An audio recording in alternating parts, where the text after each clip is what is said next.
We often forget that we are nature. Nature is not something separate from us. So when we say that we have lost our connection to nature, we've lost our connection to ourselves. Today, I'm about to get way too into my kitchen garden. So let's begin. So the thing is, so I have a lot of plants in the house. And my last estimate, I got somewhere between 30 and 40, depends on how you want to count them, but up to 40 plants somewhere in the house with more coming along the way. One, two, yeah. So the majority of those are air plants, but besides my Tillandsias, I have this kitchen garden, and the kitchen garden gets a lot of reactions because of its nice purple light, and because it's right here in the kitchen, and also it faces my front window, and so sometimes in the evening, now that it's winter time and you can see, so now that it's winter time and it's darker earlier, and I have the switch, you can see it right over here, the timer. I have it at a 12 and a half hour timer from 6 a.m. to 6:30 p.m. And then here right now, nightfall is somewhere around 5. So, so there's about an hour and a half there where people can see it. But anyway, and then it's striking, it's cute. And so I've had this for about a year. I had it in my last apartment, and if you look back on my Instagram, you would see that I have that it's gone. It's I've done a lot with it over the last year. It's changed in mine. At first, it was mostly trying to experiment with kitchen scraps, but now it's kind of more like a terrarium. So let me just go through the plants, and then let's stop talking and start going through plants. So the first one that I have here is a Venus flytrap. Right now it's kind of dormant because it's winter time, but you can see, let me get it up close. Yeah, they're little fly traps in there doing their thing. Um, During winter time, Venus flytraps like to go dormant, so some of the leaves die out. They don't collect as many flies, but I still keep it. I keep it there, and I did have a bug problem for for a little while there. One of the issues with a kitchen garden, especially a setup like this, is lack of ventilation. A lot of plants in a small space, which little bugs that like to lay eggs really like spots like that. And so what I think I had were fruit flies. But in any case, um, yeah, just some cleanup. I put them outside on cold, not freezing days. Rotated the plants out for a few days. Also rinsed them off, just physically rinsed them off with water and visually inspected them. And I think that I've got them all clean, but I, just continue to remain vigilant. So this right here is my petunia. I got these petunias early last spring, and I let them bloom for a while. I trim them down. I fertilize them well, and so right now this is where we're at with it right now. You can see new blooms are about to happen here. So you can see in here. So what I've done here, so this thing, as you can see, it's very dense, and this is one of the issues. Uh, the petunia grew in very dense, and even though this didn't get infected, sometimes the leaves of these petunias are kind of sticky. And I don't know about you, but this is a black petunia, and I don't know about you, but petunias, this petunia, at least to me, kind of smells like unripe mangoes, and I don't know if anyone's ever smelled unripe mangoes. I grew up part of my life in Puerto Rico as a kid and often wandered into uh, the woods, and there were mango trees in my backyard, so I didn't have to go far. But anyway, yeah, unripe mangoes. So all I do here is every couple of weeks I go through and I trim the bigger leaves out, because this thing, it responds very well to fertilizing. So like you fertilize it and you water it, and the next set of leaves it grows are really big. So I just try to trim those down so that way the big leaves aren't ruining it for all the smaller leaves. And yeah, so I let this bloom for a while, and then I trim it down, and I let it bloom again. And when the bugs came through, I trimmed this down hard. Trimmed it down to about the cup level. Only left a few inches. Let me pull this out of here. So the thing is, so yeah, this is the pot that it's in. I've had it in since next spring. I used to bottom water this, but then the liquid fertilizers I was using were not strong enough for it, and I didn't want to risk using anything stronger, so I decided to just start using regular fertilizer. And this is the fertilizer I'm using right now. It's here we go. This is not a sponsorship. I'm just telling you, stating for a fact, this is what I'm into right now. Um, I like this because it's biotically active. So what happens is you put it in here and like it starts to decompose right away, and there's like a little bit of a white fuzz that forms, and it looks a little gross if you're not used to it. But the thing is that it adds life into the soil, and with the plant researching that I've been doing over the last year and a half, I think that that's a good thing. So I feel like the plants have been doing better because of the fertilizer that I've been using. Um, so yeah, I top water this now, and I just let it drain in the sink every day when I every time that I water it. So yeah, enough talking about this petunia. As nice as it is, but it's already bloomed so many times. It's given me so much. It's very nice. Then over here, let me bring it a little bit closer because it's a bunch of little glasses, so it's just much easier if I bring it over. So over here, I have my cups of stuff. There we go. Is this better? Okay. So here I have some green onion. Here I have some garlic greens. Here I have some rosemary that for some reason hasn't rooted yet. So I don't like that. It's already been in water for a while and it hasn't taken root yet. The Some of the leaves are starting to dry out. Just kind of a shame. I haven't had issues rooting herbs before, but for some reason, this is my second unsuccessful attempt to root rosemary. Oh well.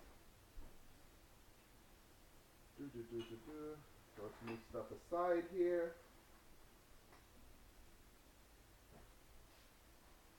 And here we go. So this succulent, um, I've been taking care of this succulent for, it's one of the first plants that I got. Um, and because I didn't know a lot about plants when I potted them, I put it in this jar. I'm like, I can deal with it in a jar. The focus that has been required to, and attention, the focus and attention required to water a plant that doesn't have holes in it. So like I have to look it up to the water. I have a couple of rocks down here so I can kind of see when water starts to form down here. I can look at the condensation on the jar to see if it's still moist, if the soil is still moist. But anyway, it's difficult.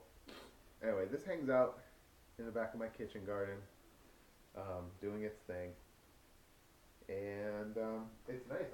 I've had it alive for over a year.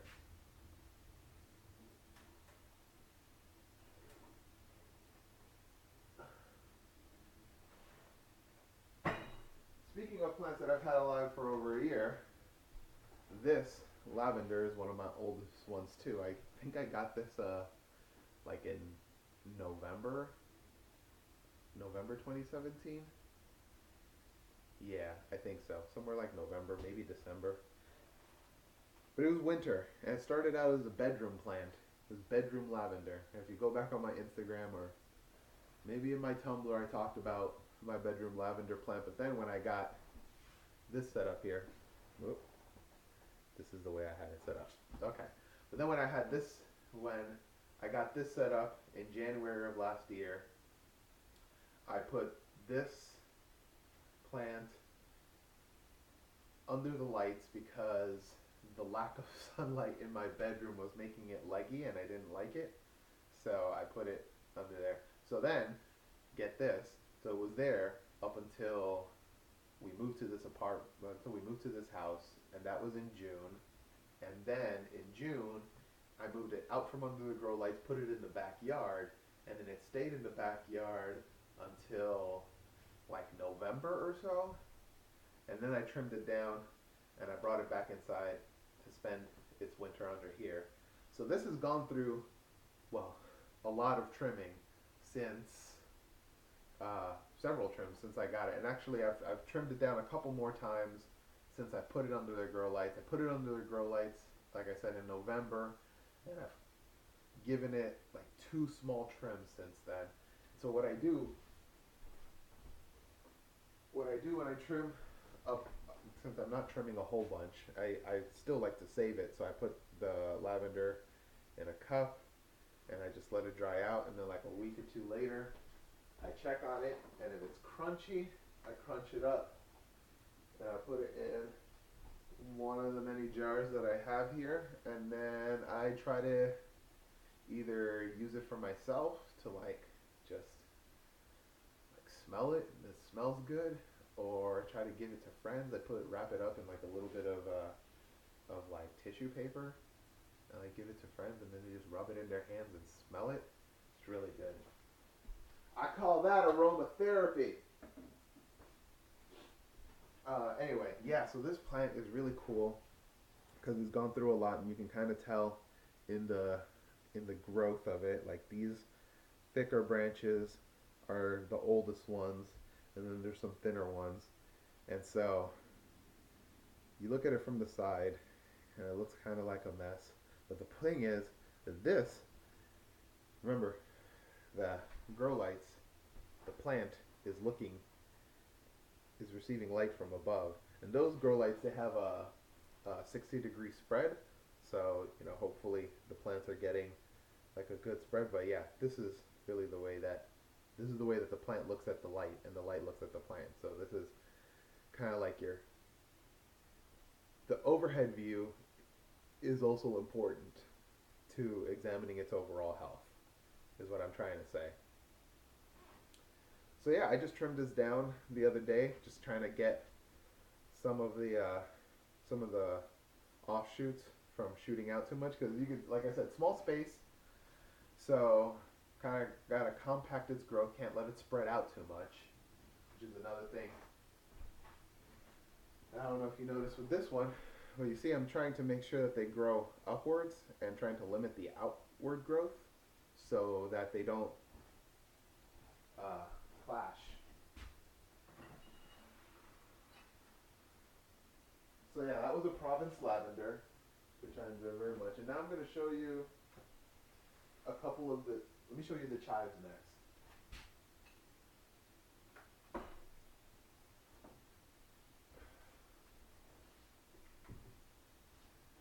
Because this is a tale of two chives, okay? So these chives I got a very long time ago. Not a very long time ago. I think I got them maybe like late spring, early summer. Not looking at my notes right now. Okay? I don't prepare for these videos. But anyway, yeah. So I got these, and then I was using liquid fertilizer, and it still wasn't enough because I was cutting into these like about every week, and so you can see that you know it's it looked. I mean, it looks all right. All this down here is just like the dead growth of repeated cutting. Don't pay too much attention to that because I mean, dead growth doesn't. The dead parts don't come back to life. It just shoots out new growth. Um, but anyway, there's that. Oh, there we go. Shit. So anyway, um, yeah. So I got a little bit. It's coming back a little bit scrawny, a little bit thin, a little bit slow to grow, and I'm still fertilizing it, trying to get it to come back. But I just kind of, I guess maybe the chives are just tired, just spent. Like if I cut you down to size every week, wouldn't you just like get tired of growing back? Contrast this with these chives. These chives I've had, well, ever since I set up the kitchen garden to look like this. So that was what, September, October, something like that.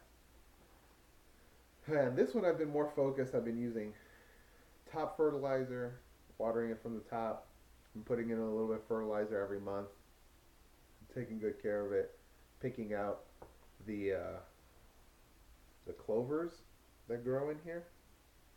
And sometimes you buy a plant from an herb stand, and sometimes there's clovers in them. Can't help it.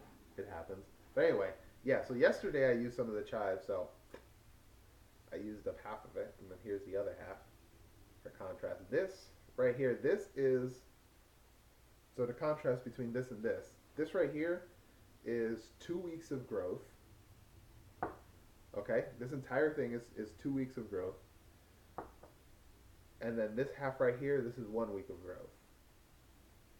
All right, so my my hypothesis on this is that these chives that already went through a cycle, already went through a period of time where they were not fertilized as much, are kind of just like whittling down. But these, which I've kept strongly fertilized the entire time, um, are growing much more happy and robust. And this is really good because, like, I can make. So when I make scrambled eggs for my family, I use between 5 and 6 eggs, depending on how hungry everyone is and what pan I'm using. And I can use half of this for 1 week. So I mean, half of this for one serving. It's like yesterday, actually, I made some pasta and I put it in there. It was a small amount of pasta, so I used half. But anyway, the thing is, yeah, it's useful. I mean, it's useful. It's nice. I like them, and I might have to start if I do wind up setting up the second set of grow lights. I'm definitely gonna want to start some chives from seed to replace these.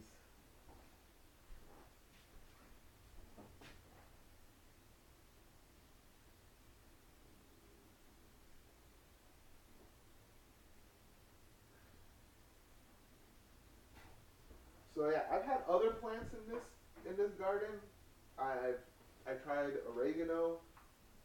I tried thyme. I've had a couple of other herbs. Some of them just don't work. Again, I think the ventilation is a problem because the thyme it just grew like some kind of a mold from the middle. Thyme grows in like little clumps. So like and it was in a pot like the rest of them, little black pots, and it started growing like a mold in the middle, along with the fruit flies coming in. I think it was like the the eggs, like the because the eggs were growing on the nodes, on the branch nodes, and then I guess when they grew up, they would suck on it, and it was it was causing problems. The point is, the bugs were causing problems. I think lack of ventilation was a thing. Thyme and oregano and other plants that are like really bunched up tend not to do so well when they're lacking ventilation like that. Lesson learned. Also, why I take care to trim down these plants. So this plant doesn't look like Myrmic at all. I just trimmed this one down yesterday, and you're like, oh no, trimmed it down way too much. I killed it. This is actually like the third or fourth time that I trimmed this one down a lot because I'm trying to shape it. I got the idea for doing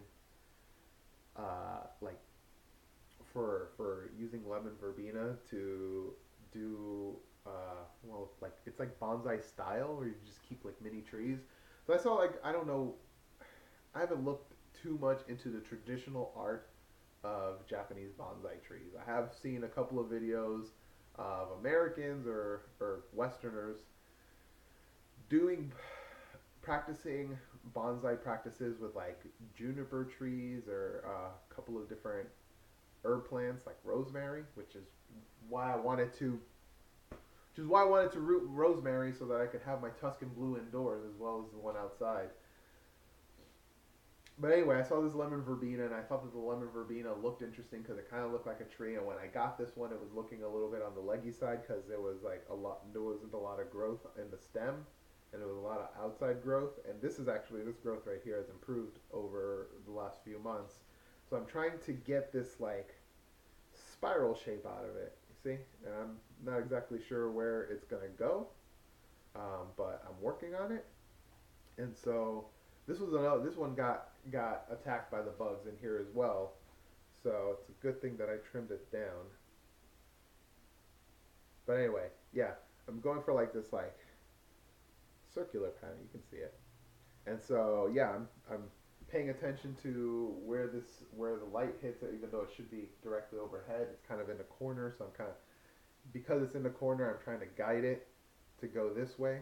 So there's no light this way. I'm hoping that the plant will grow in the direction of the light.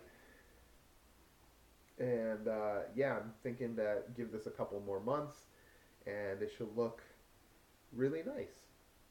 Um, Hopefully, I don't need to trim it down too much. But yeah, I trimmed this down, and like, there's no harm in trimming down lemon verbena. Lemon verbena is delicious. It smells like lemon Fruit Loops and makes delicious tea.